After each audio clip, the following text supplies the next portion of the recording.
From the farthest reaches of the galaxy, the Midwest, you're watching Beyond the Blast Doors live.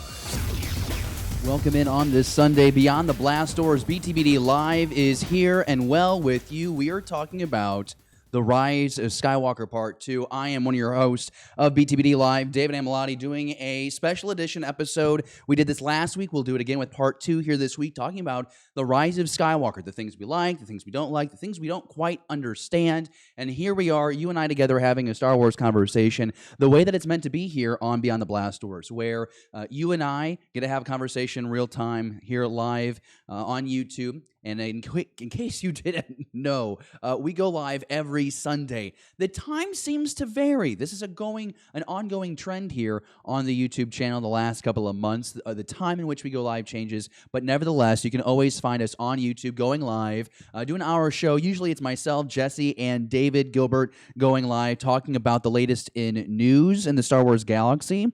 Also giving you our opinions on things, not that they're right, not that they're wrong, not that you should take our opinions as fact. Just we like to talk Star Wars, and we like having a Star Wars conversation with you. In case you also like to listen to maybe shows on the road, maybe you like to listen to podcasts while you drive or while you run, you can find our show wherever you best listen to your podcast collection, iTunes, Spotify, Stitcher, SoundCloud. We also have a Patreon, patreon.com/Beyond the Blast Doors. You can check us out there.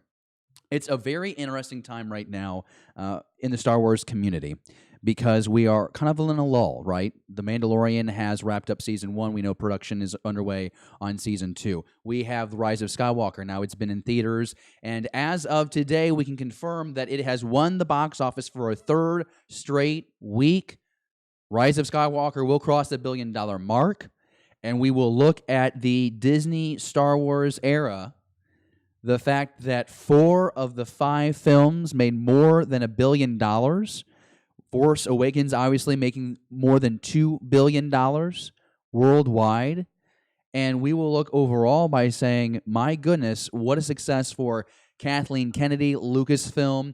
As a business, you can't deny these movies get people in the seats, not just once, not just twice, 3, 4, 5, 6 times.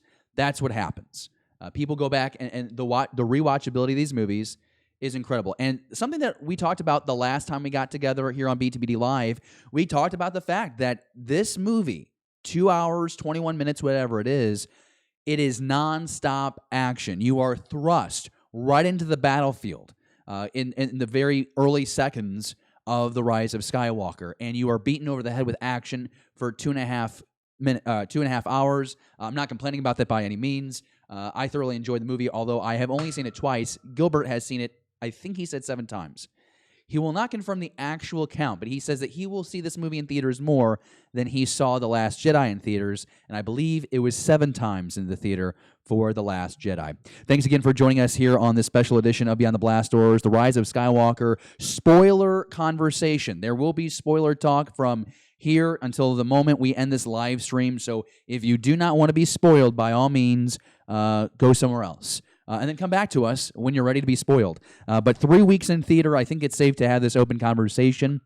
It is January 5th, 2020. We are in the new year, and it's my first opportunity to say Happy New Year to you. I hope you, your friends, your loved ones had an incredible celebration to end what I think many of us would say was a fun 2019. I hope your 2019 was fun. But if 2019 was not what you needed it to be, then I hope that 2020 brings you everything you want and much more. How this is going to work here for the next 45 minutes or so is I just want to talk about aspects of The Rise of Skywalker that I loved. Things that I don't really understand. There's a few things that I did not like, but we had emails. In 2020, we got emails from people asking us just to talk about what we liked and didn't like about The Rise of Skywalker. So I thought that was really cool. I thought all we did was DM people on Twitter and Instagram, and apparently people still like to send in emails with hopes.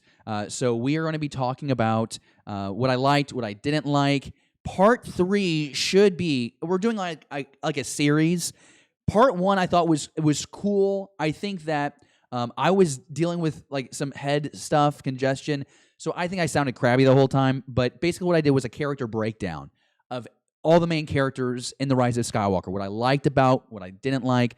And I think it was a pretty balanced conversation. I think the people that were in the live chat really enjoyed it. The people who have gone back and watched it, listened to it, seem to enjoy it as well. But I was celebratory, and I was also critical. Try to be balanced. Hopefully you enjoyed it.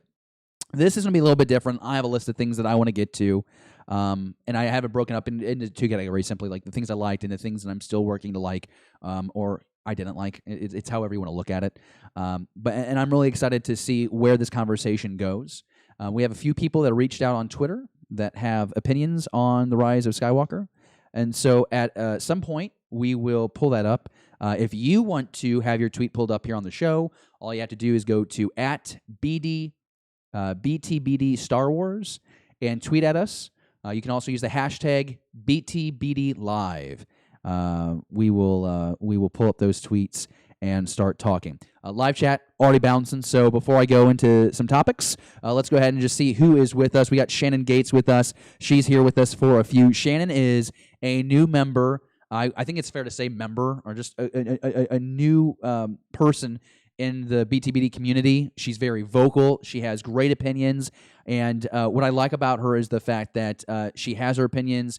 She'll call you out if something doesn't sound right, doesn't something line up, but she's like still receptive to the conversation. It's just one of the many examples of the great people that we have in our community that we're trying to develop here on Beyond the Blast Doors. Is just people with opinions. We discuss them, we debate them, but at the end of the day, you have your thought, I have my thought. I'm not trying to change your opinion. You're not going to change mine, and I don't think you're trying to change my opinion.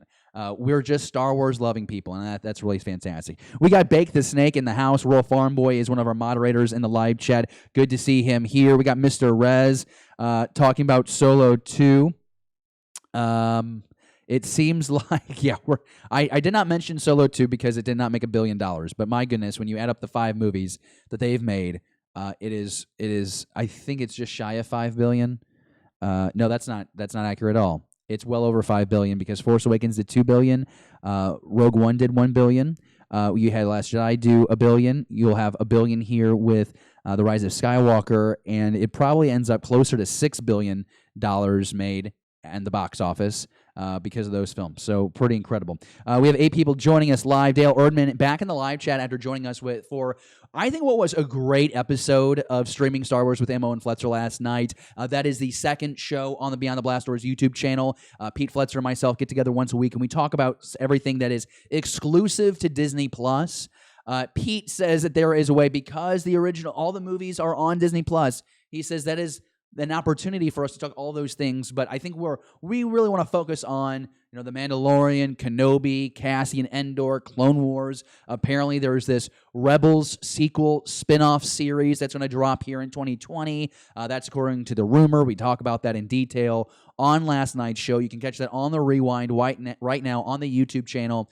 Just go to the Streaming Star Wars playlist. It's the most recently done episode. It's like, 12 or 18 hours old at this point. And go ahead and watch us after this live stream. I think you'll really enjoy that conversation. Flooded with a lot of compliments on last night's show. I only bring that up because it gives us the courage and the confidence to keep pushing that show. We really do think there's a lot of potential with Streaming Star Wars. Of course, we've already had some really great guests. Anthony Bresnikan, Dominic Pace, Clayton Sendell. We have a great slate of guests that we've already had, and slate of guests that we're working on getting here in the very near future.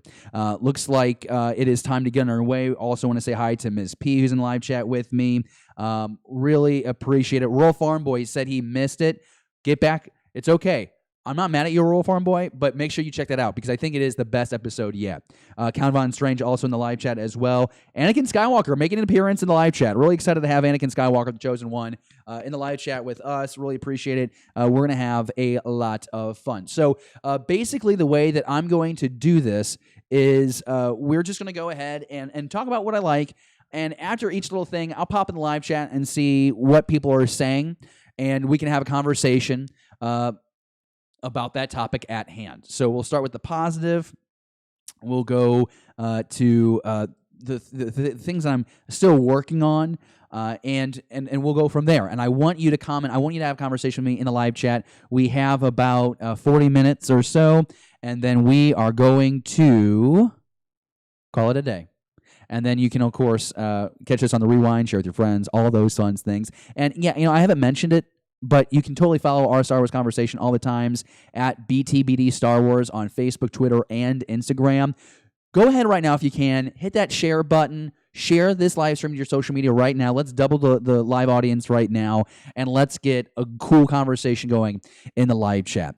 I've had, 3 weeks now to really contemplate and reflect on what I thought about The Rise of Skywalker. And there are things that I love so much about this movie, and I'll rattle them off. The humor, for example, I think is quintessential Star Wars humor, where we're not trying to do bits or gags. It's just situational comedy, which I think is what has been very effective in Star Wars in the past movies. You have the fact that the Emperor is back. I do not care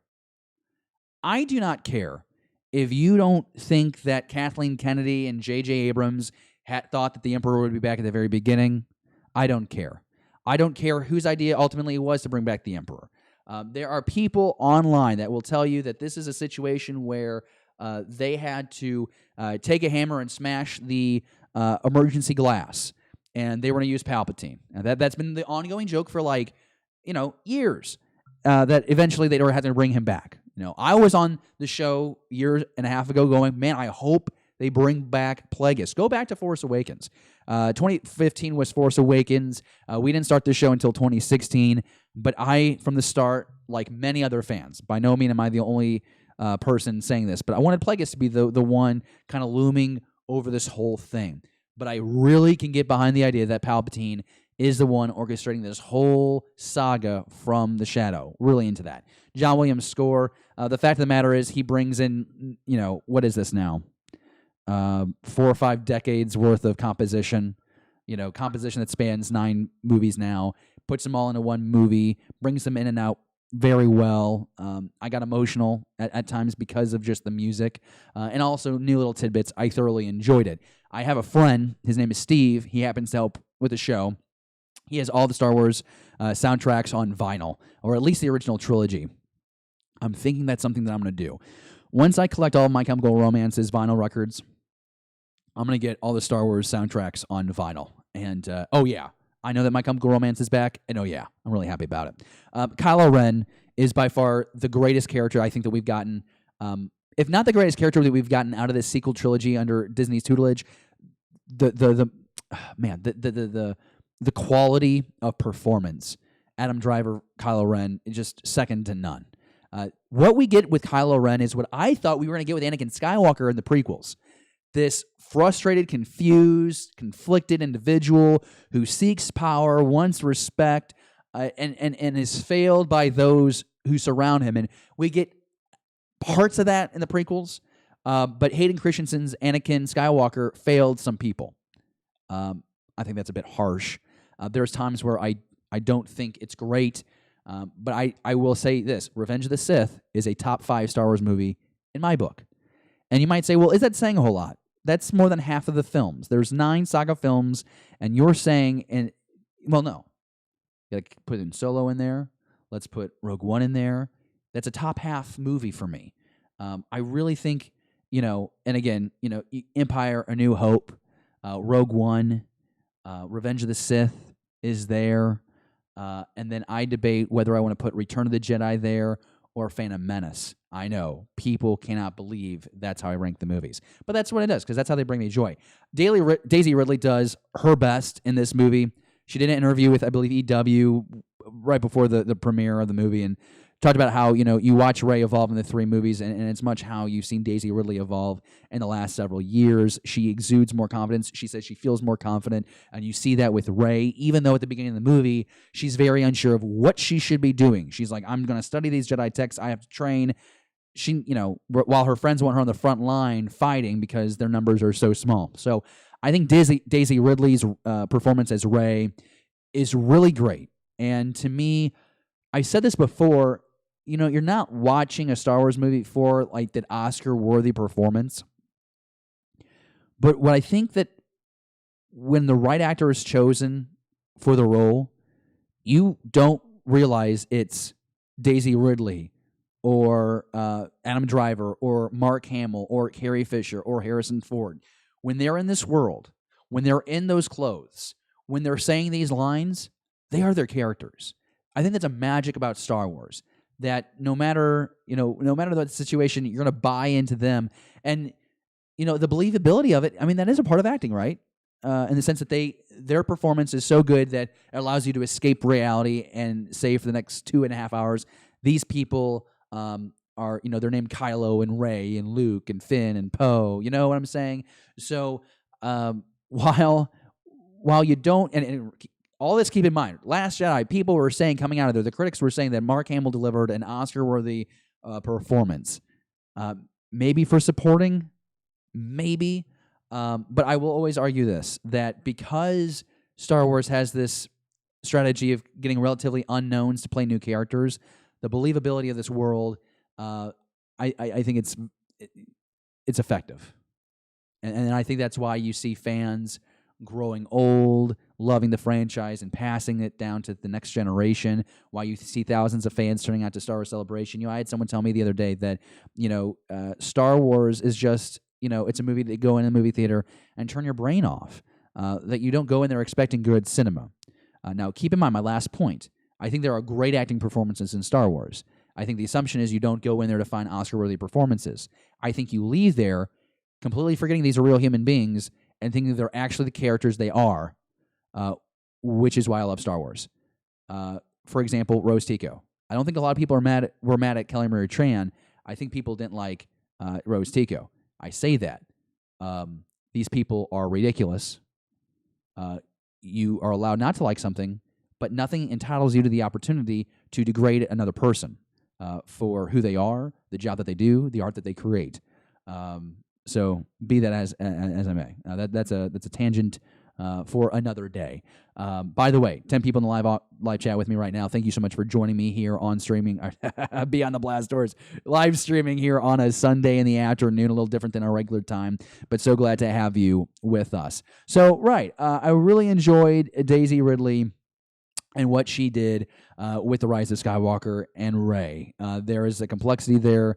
Clearly, she's being torn because she's learning who she really is and what she has the opportunity to do or not to do. Lando back, perfect reveal. Did not expect to see Lando that early in the movie, and it really worked for me. The fact that he gets oh man, I got a bad feeling about this. I mean, that was great. I mean, it was great to, keep that gag going. It's one of my favorite things in Star Wars. Who gets to say that line? I remember the first time watching The Last Jedi and being like, well, who said it? And then you learn it's BB-8. That's pretty cool. So here in The Rise of Skywalker, Lando is back. He's got this swagger. He looks great. I mean, my God, Billy D. Williams worked his butt off clearly to get into shape for this movie, and he looked great. You see him in that movie, and you're like, wow, he barely aged at all. He looked really good, and he moved pretty well too. And I thought that he was appropriately used. A little bit more, yeah, sure, you can always ask for a little bit more. But whenever he showed up, it was an exciting moment, especially at the end there. The idea of force healing, I thought was really cool. It's one of these concepts where the more stories we get, the more opportunity there is to expand the knowledge that we already have. And we now know that force healing is a thing. Now, I'm curious to learn more about force healing. What does it require? The kind of training? I guess we are led to assume that Rey has learned about these skills through the Jedi texts. This seems like a skill that some are able to master, not everyone. Okay, so you kind of have to, I guess you got to be stronger in the Force than others to be able to do this. But I'm into it. But, then you have the whole, exchanging of life force. Does it cost you life force within you to heal someone? I think about when, she's trying to heal Kylo. This whole sequence happens where she not only heals Kylo but saves Ben. I'm kind of curious to see how that gets explained as time goes on. 2 hours or 2 years later than The Last Jedi, we know a lot more about the ingredients that make up The Last Jedi than we did when we first came out of the theaters. Chewie getting the medal, I thought that was a nice touch. It was just nice as an example of JJ learning from The Force Awakens. You see The Force Awakens, Han's dead, and Chewie comes back, and he's carrying Finn, which I get that he's carrying Finn, but you couldn't have transport come up, get Finn, take him away, and then Chewie and Leia embrace. You know, I will get on it. It didn't quite make a lot of sense that Rey and Leia were to hug, but I will tell you this: time in Star Wars is weird. Okay, you know, some say that months take place during Empire Strikes Back. Okay, cool. This movie took place in 18 hours, and things happened in 18 hours that I don't think are possible. You know, 18 hours. We're up against the clock. It was trying to add suspense. Didn't work for me. But we are talking about the things that I liked. Things that I also liked, the variety of locations. I thought the variety of different planets, landscapes. It's something that I love to see what happens. It's something that was important to George. He would always talk about, I want 3 unique environments in each movie. This movie does that by starting on Mustafar, going to Exegol. You have Kijimi. You have the other moon of Endor that we go to. You have Pisana. You have the iceberg. You have, you know, the list goes on and on. You got Endor in there. Like, you saw Wicket for a second there at the very end, which that didn't really work for me. It's not even on my list of things that I didn't like, just because it doesn't really matter.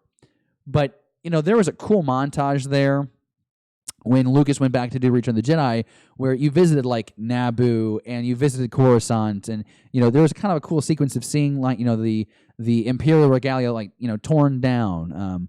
I think this was JJ's effort of doing this. It just seemed random. Like, let's pan down and, oh, there's Wicket. So that's a list of some of the things that I really enjoyed about this movie. I like that there were more lightsabers. I mean, I don't think we can be too celebratory about that. There was a lot more lightsaber duels, and that's something that I love about Star Wars. I think the lightsaber is a really cool weapon. It's symbolic. A lot of people know, you know, they see lightsabers, they think Star Wars, and so you see that. And the fighting styles of Rey and Kylo are they're very rigid. It's more reminiscent of what we see in the original trilogy. It's not the finesse and the intensity that you saw in the prequels, because at that time the Jedi were in their prime still, at least their prime as an organization. Their awareness in the galaxy, not so much. But I don't want to get into that right now. By all means, maybe we'll learn even more about that when we are watching new movies set centuries before the Skywalker family got into the mix. Of course, we didn't break that news, but we talked about that breaking news last night, that there are a series of movies in development that will take place about 400 years during what a new era called the High Republic era.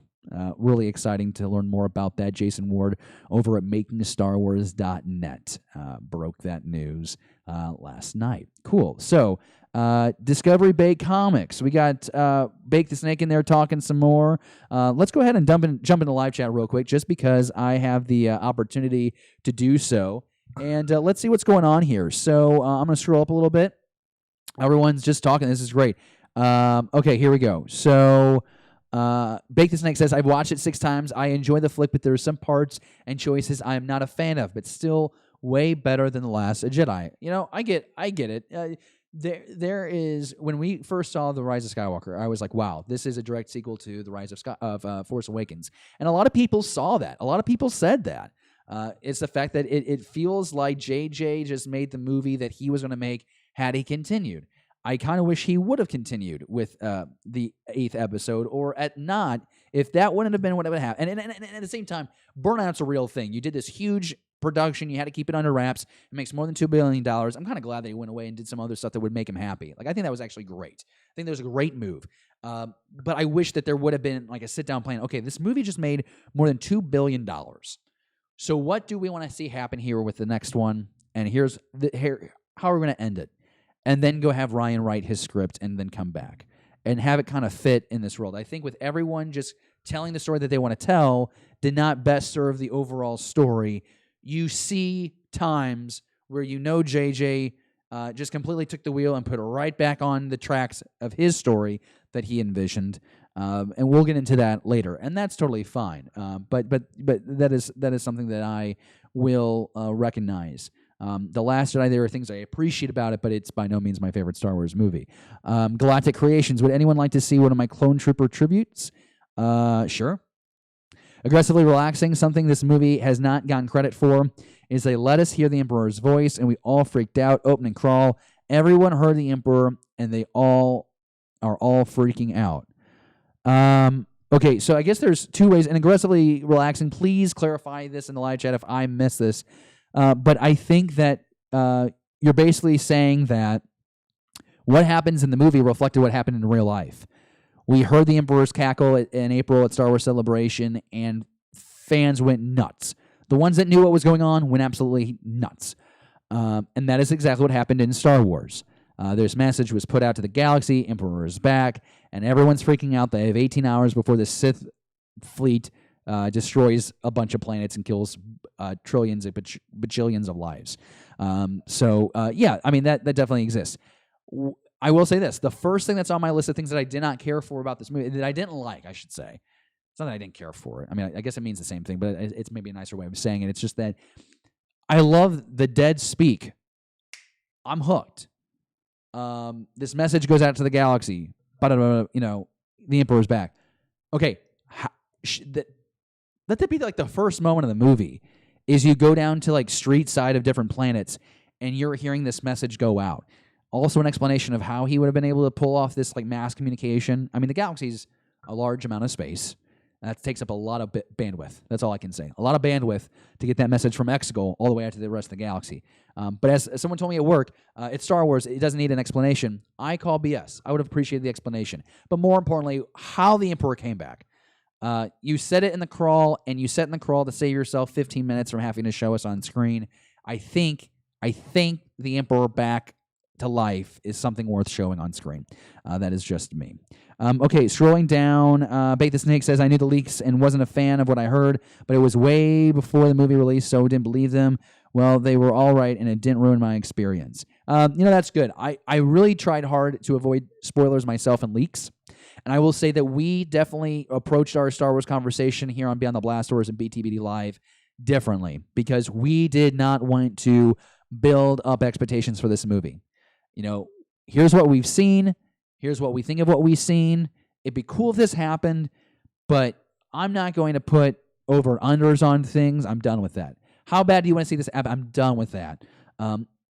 You cannot shoot the movie in your head and then go see the theatrical release and go, well, it's not what I wanted, so it's not a good movie.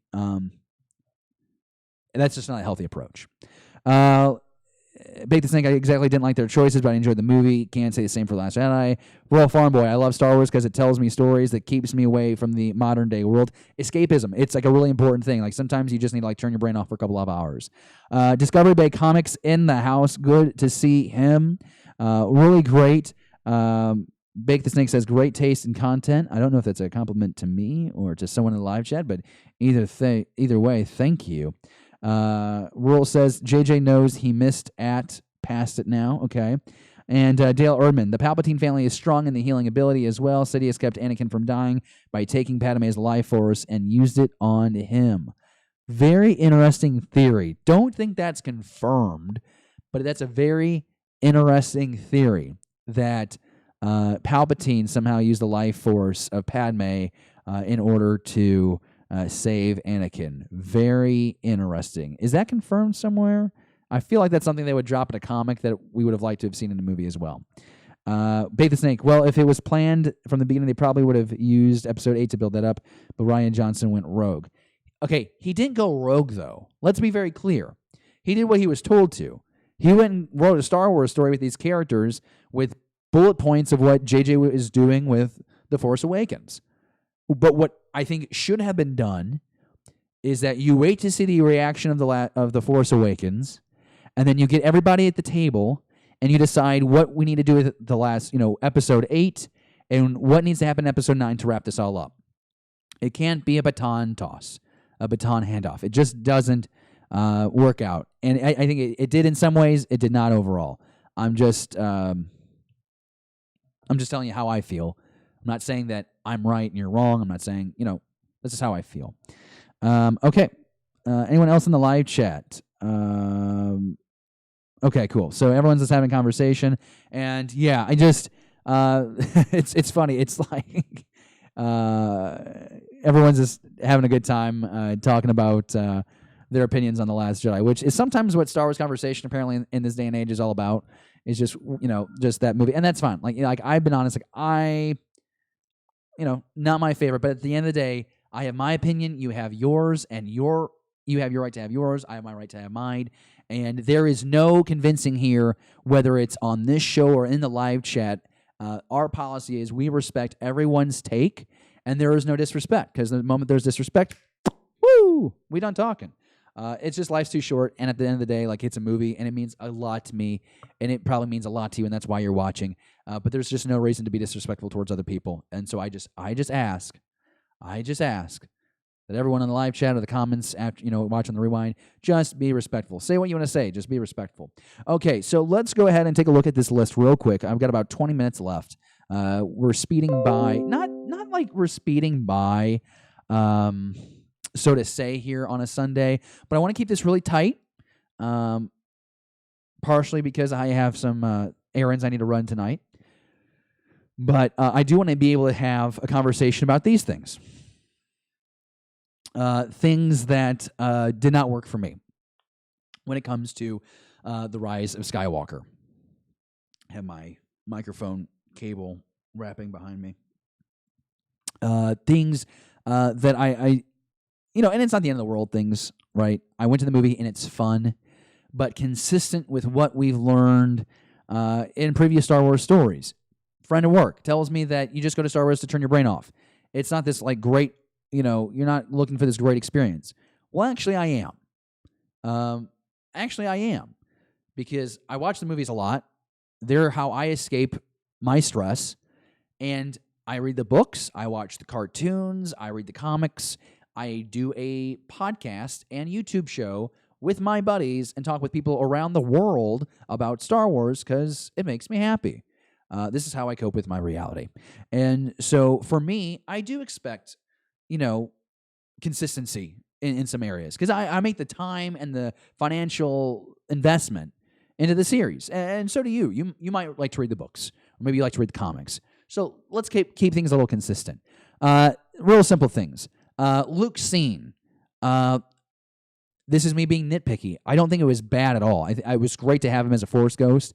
Definitely less Luke than we thought, but at the same time, this is about Rey, Poe, and Finn, and supporting cast wrapping this thing up. So to only get one scene with Luke, I was a little bit bummed by the time it was over with, but it's not about him anymore, whether you like that or not. I thought it was fine. I was just kind of surprised. I thought that the Luke Skywalker we would see would be that Luke Skywalker we saw at the end of The Last Jedi, which was Luke Skywalker Prime, right? That's what he looked like to the world. That is what he was to the world. He was only this rugged, long-bearded man in isolation. So the fact that that's the version that JJ had be the Force Ghost image, I thought was interesting. Not my favorite, but not the end of the world. I liked a little bit about the lightsaber. I was hoping for something a little bit more profound from Luke in that conversation with Rey, more than just being like, I made a mistake and going off. I wanted some kind of wisdom there, and only because I think the Yoda scene in Last Jedi was so damn good, so impactful, so powerful. They are what we leave behind. We are what they leave behind. That whole concept of teaching the next generation and hopefully teaching them from our mistakes and going forward, which in a way is what Luke does. I made a mistake. I've learned from it. Rey, do not make that same mistake. I did really like him raising that X-Wing out of the water, but I believe it was in the book that confirmed that the X-Wing was damaged and not functioning. So out of convenience, the X-Wing now works and Rey can fly off. It was cool to see Red 5 fly another day, I'll be honest with you. The dagger.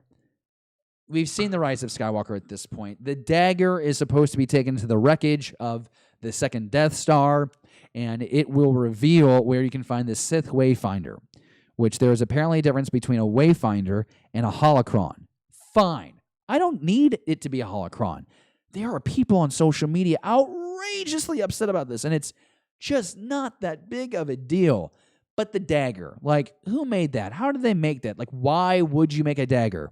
That doesn't make sense. So you're this Wayfinder to Exegol was in the Imperial throne room when Luke was there. Okay, this seems convenient, or like random is maybe the better word. It's convenient for the story to progress, but it seems kind of random. And that Exegol, I guess the whole Exegol thing for me, really, I kind of thought they would just be going back to Dathomir. Do you really need another Sith planet? Can you just go back to Dathomir? It's up to you. I want a Dathomir, and it doesn't change the movie. It doesn't really change my experience. But this dagger, you're gonna walk up to the wreckage, and you're just gonna know where to go. And people are attacking the fact that how convenient, and convenience a word that's used a lot with the Rise of Skywalker. How convenient is it that Rey just would walk up with her friends to the exact point where she could whip out the dagger and she would be able to pinpoint the location of the Wayfinder, and the fact that the wreckage fell in the same way to make it work. Like, I guess the assumption is the dagger came after the destruction of the second Death Star, which I don't get, because wasn't the Emperor dead and then he comes back to life? Isn't that how it works? What happened first, the chicken or the egg? It's one of those situations that we're in, right? It's a whole planet. They could have landed anywhere. So I guess the assumption is, which is a very easy assumption, is that the Force guided them to that location for Rey to walk up to, pull out the dagger, and locate where she needed to float out to. I can go with that, but for as much exposition we had at the beginning of the movie, I could have used some of that at the end of the movie. And I've said this last week on the show. While I really enjoy the nonstop action, this is like Harry Potter Deathly Hallows Part 2. It's all the war. It's all gearing up for and hashing out the war. I would have liked another 20 minutes to smooth out how the Emperor did rise from the dead. That would have gone a long way for me. And maybe flushing out the ending here. I do not want to speculate and give time and support Reddit threads that could have been made by anyone. But I watched that for the first and second time, and I felt the ending of The Rise of Skywalker felt rushed and a little empty. Loved hearing the voices of all those characters, but if there was a way to have those Force ghosts actually show up, I think that would have been a little bit more powerful. The dialogue was kind of weak. And it also goes in my another concern. The Emperor is always trying to achieve eternal life and ultimate power. Okay. So the Emperor wants Rey to strike him down so all the Sith can live in her. Like, that's like the great prophecy or goal of the Sith. No, it's not. It's to kill everyone else and stay alive for yourself. Now, you can go back to Palpatine and Return of the Jedi and tempting Luke, strike me down, and you and your father can rule the galaxy as father or son. I sense the hate swelling in you. These things, they're manipulated, and that's what it kind of makes this work. You're trying to figure out, is Palpatine's goal to take the Skywalker blood and convert it to ultimate Sith to rule the galaxy, or is it about Palpatine being the ultimate ruler?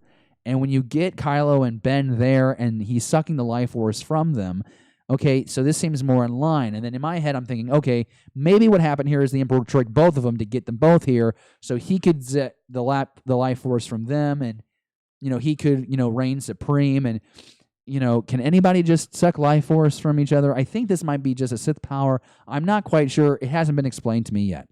I'm not trying to be a needy, unappreciative fan. I enjoy this movie. I think it's fun, but I don't, I'm just not in love with everything. There are some things. It's not even that I don't like this stuff. Like, I just want answers. I think you want some answers.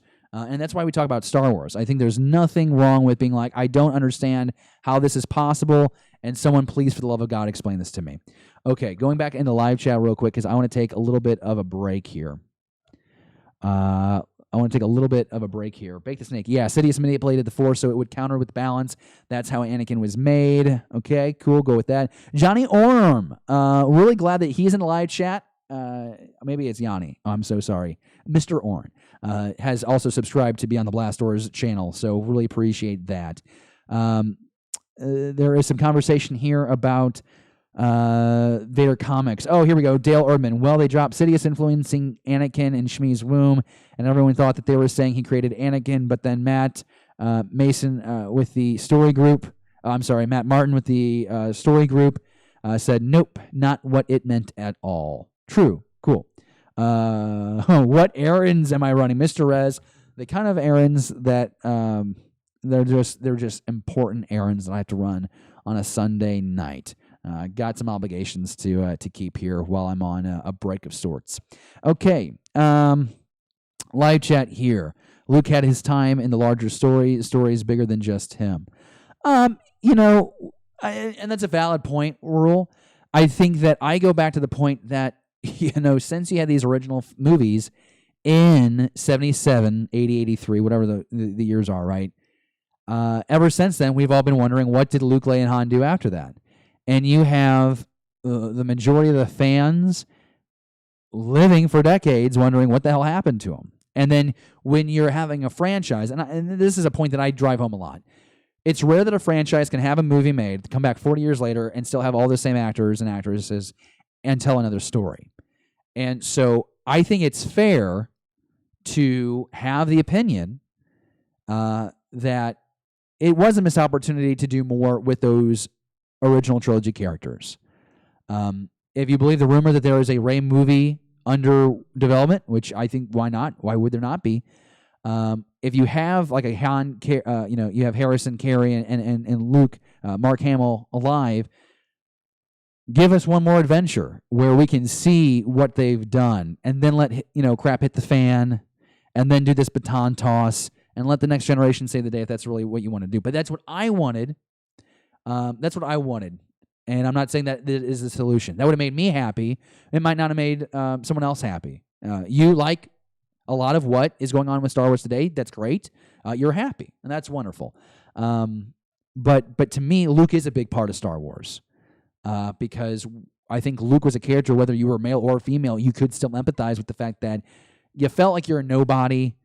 There's this bigger thing going on in the galaxy. You want to be a part of it. You want adventure. You want thrill-seeking.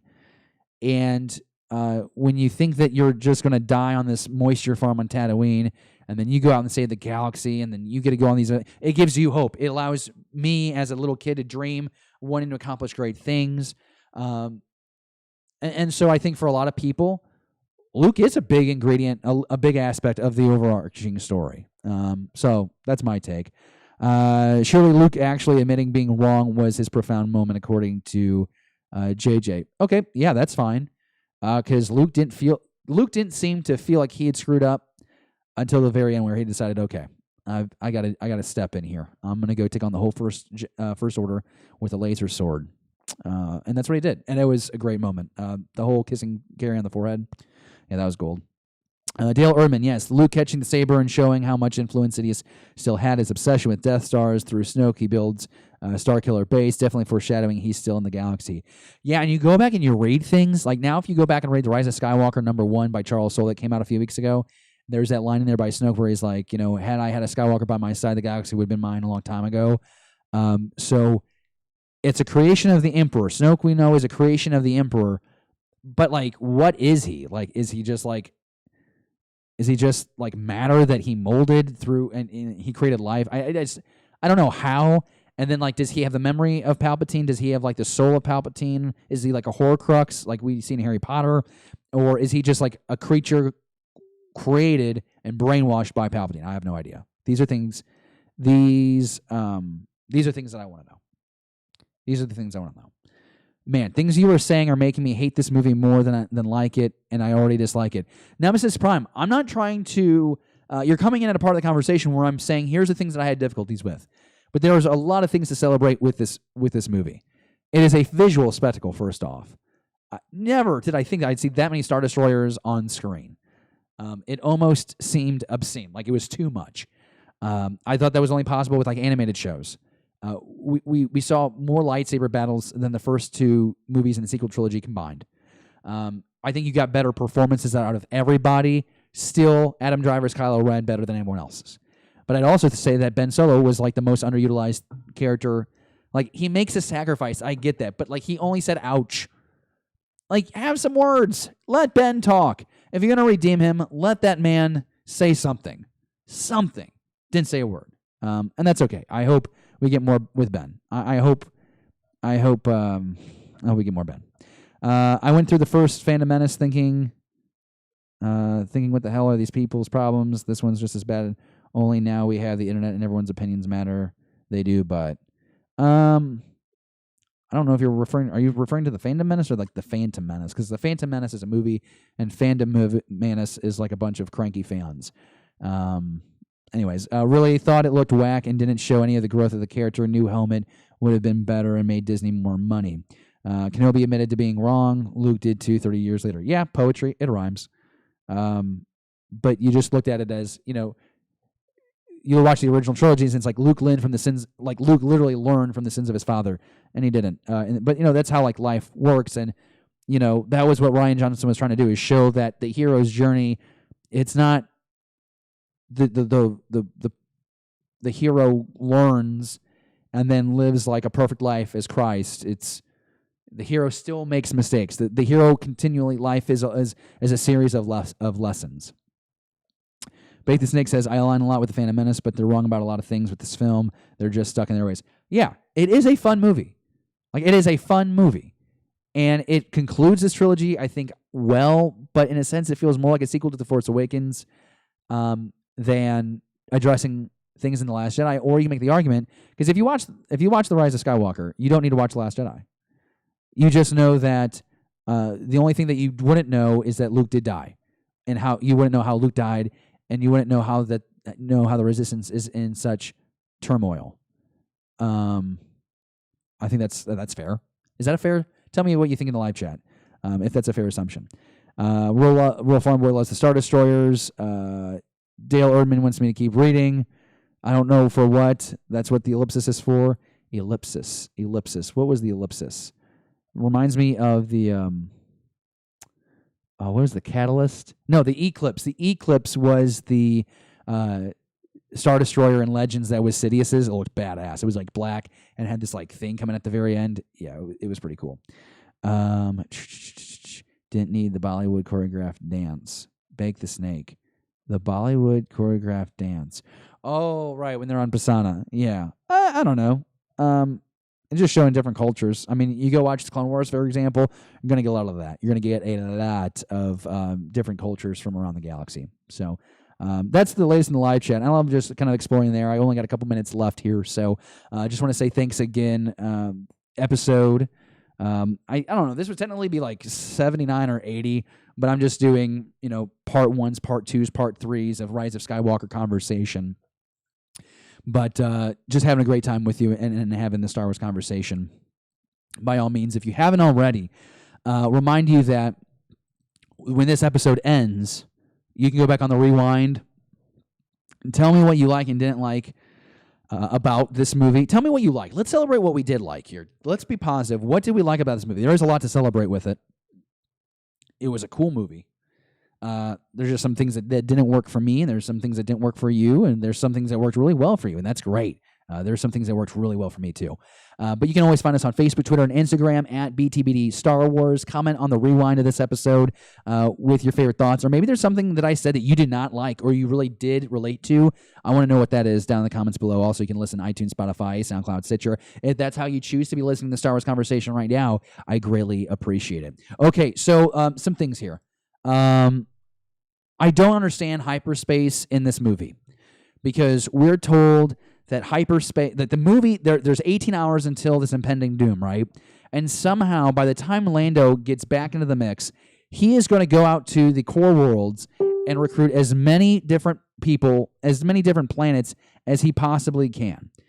Here's my problem with this. And again, people you're being too nitpicky. It's just a movie. But there is a framework for which Star Wars it exists by. Star Wars reality, okay? And that has been definitely pushed at times, right? World Between Worlds and Rebels, okay? But hyperspace, theoretically, to get to Exegol from the core worlds would have to take, I think weeks. It'd take a really long time to get there. It doesn't make sense how the hell they got from the core worlds, how they get from the Resistance base to the core worlds, all these thousands of ships to Exegol. They would have to have a hyperdrive that would be ridiculous. is it this hyperspace jumping that they play around with at the beginning of the movie, which I don't get that either. I would like that better explained. I think there was an explanation given, but I don't remember exactly the verbatim, so I'm not going to try and BS you in this moment. But that seemed very strange to me about how you can like skip hyperspace, like you can go faster than hyperspace. I mean, that, like you can skip around. That doesn't make sense. Like I thought hyperspace was like you have like a nav computer, you plot your course, and then your ship takes that plotted route to get to your location. So this whole idea, now I know like in Force Awakens, man, hyperspace, they come out of it real quick when they come through to Starkiller Base. That's how they're going to infiltrate Starkiller Base, right?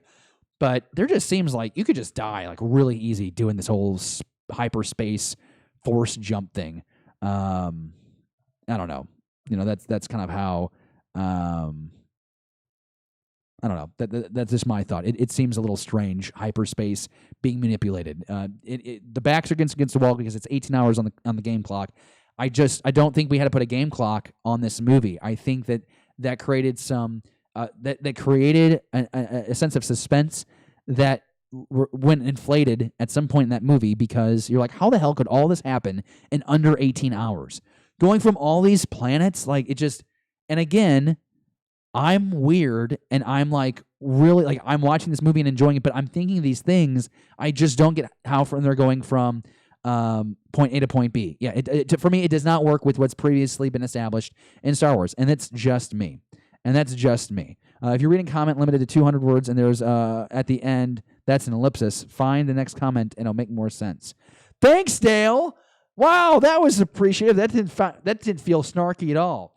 Comic Bricks, I think The Last Jedi deserves more credit. I wonder about the boy at the end who was force sensitive about the end of the Jedi. I think, Comic Bricks, that boy is just to show you, again, further symbolize anyone can be one with the Force. Like, anyone has the potential to be force sensitive and be inspired by the legend that is Luke Skywalker. And anyone has a chance of having their own story. I don't think Broom Boy is someone we'll actually see moving forward.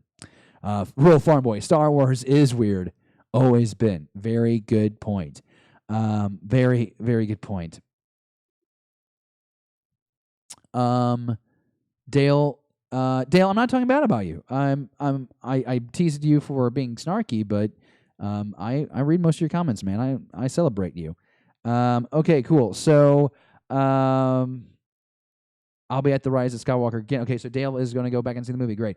And yeah, people are apparently shouting out other shows. Yeah, that's fine. Right now we're watching Beyond the Blast Doors, BTBD Live, and we're actually going to be wrapping it up here rather quickly.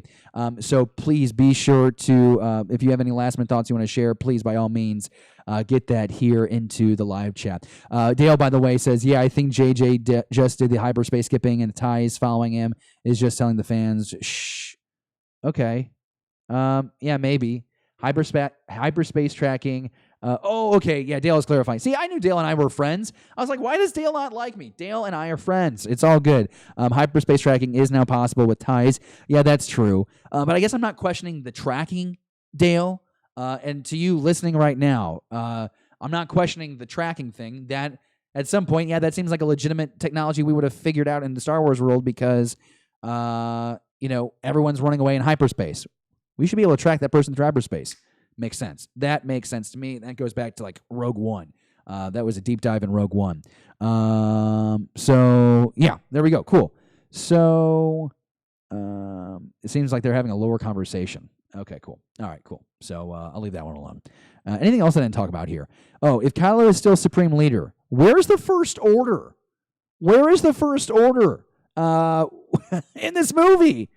You have Pride. Basically, he kills Hux, and then it's like, okay, everybody, let's. It's the final order time.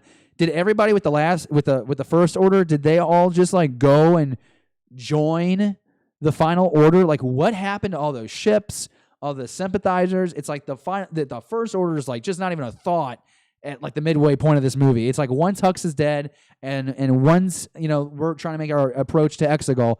Like Pride's on the command ship. It's like, where did the First Order go? I want some explanation. If you know where they are, let me know in the live chat or in the comments down below, where is the First Order? Because it's like the final order rises out of the ground, and it's like goodbye. It's goodbye. And who is? I mean, I would assume Pride is the one that is in charge of the First Order, with Kylo Ren nowhere to be found. And apparently the Knights of Ren are attacking Ben Solo at this point at the end of the movie, but I guess that they've been given the memo that Kylo has turned, and they need to attack him. They need to turn on him, and then Ben just kicks ass. Loved watching him fight. That's all I'm saying. That's just what I have to say about that. I'm not into the kiss. I think the kiss was definitely something to make everybody happy. You know, they redeemed Kylo and they turned him into Ben. There's this very long kiss. You know, at a point I'm like, wow, that's, you know, one hell of a way to say thanks for bringing me back to life. Some see it as a romantic kiss. That's fine. I'm just going to choose to ignore it because I just don't think it makes a lick of sense. So I'm going to move on. So if you were a Reylo supporter and you think that's you getting Reylo, then good for you. If you liked it, good for you. If you didn't like it, good for you. We all get our opinion. But it really threw me. It just, the very ending of this movie did feel very rushed. It's like, boom, throw him over the cliff, boom, try and kill her, boom, he comes back and saves, boom, life force gets, it's very, very quick, it felt rushed. If Rey only knows Kylo as someone who kills Luke Leia at training session, oh, okay, I just combined two things. The reason why the kiss doesn't work for me, why the romance between these two doesn't work for me, is because Rey only knows Kylo as someone who's killed Han, killed a lot of people, tortured her. Another thing, she does show empathy to Kylo through this whole thing, but like he keeps killing a bunch of people. So I just feel like, for me, there is a plot device where the evil person and then the good person comes and turns the evil person and they fall in love. Like, I know that's a plot thing. I guess I'm saying I don't like that plot thing. And you can love it, and that's fine. That's right. I want you to enjoy it. I want you to celebrate it. But I got into this on Twitter a couple days ago. I made the mistake of tweeting at somebody where I was like, I just don't understand your take. Please explain it to me. And I got attacked by a bunch of people who identify as Reylo supporters, and that's fine. Everyone has their thing. And I had people trying to tell me that the plot device of evil into love is X, Y, and Z. And it's like, I know I get that. I just don't like it. And that's why I put it on my list of things that I don't like. I think I've touched on the fact that Ben wasn't utilized well.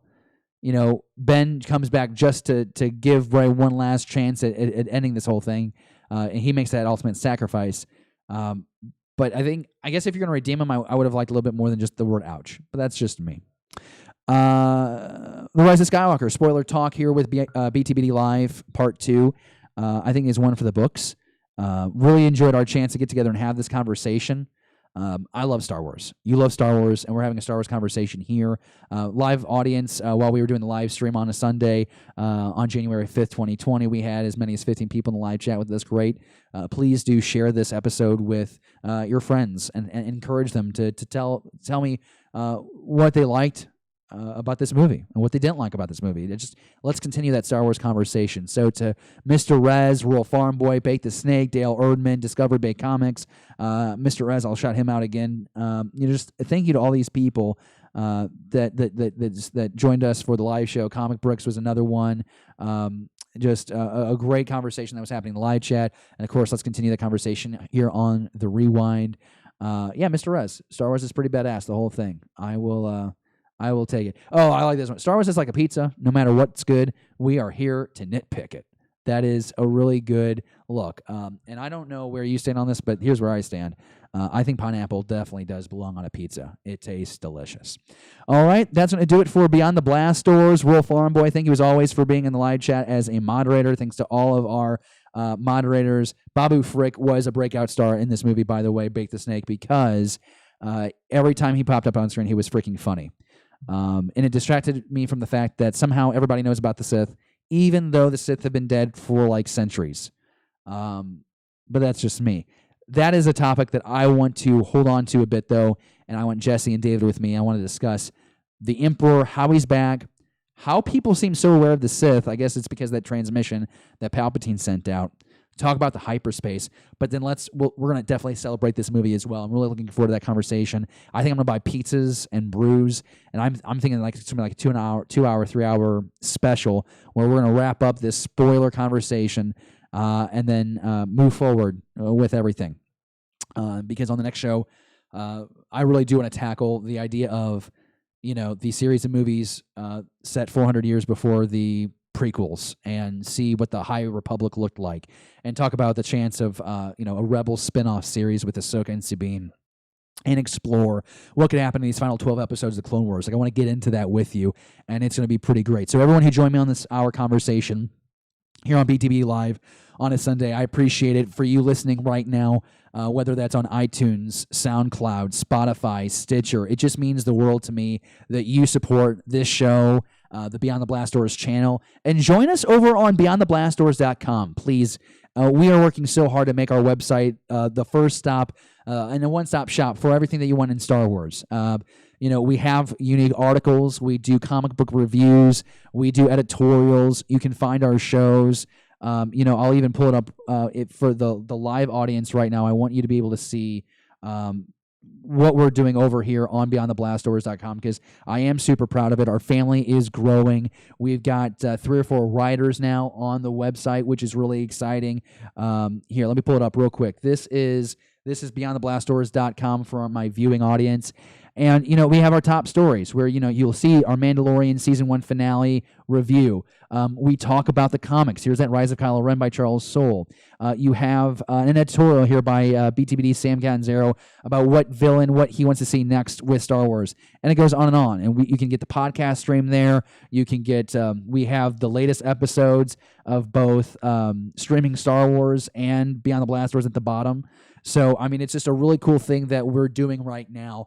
With beyondtheblastdoors.com. We start a conversation on the website, beyondtheblastdoors.com, and our show, BTBD Live, is definitely an extension of what we're trying to do there. Again, it has been an absolute pleasure to talk Star Wars with you. I'll see you next week, where we'll get the crew together, and we'll have the full cast and crew here ready to go to talk about what we love about The Rise of Skywalker. And honestly, I have absolutely no idea. Maybe Gilbert by that time will have seen the movie like 9 times, maybe 12 times. But either way, it's guaranteed to be a fun time with a lot of laughs and a lot of insight, and we cannot wait to see you there. May the Force be with you. Thank you for watching Beyond the Blast Doors. Be sure to subscribe to our channel. Don't forget, give us a thumbs up and leave a comment. Beyond the Blast Doors, a Star Wars conversation.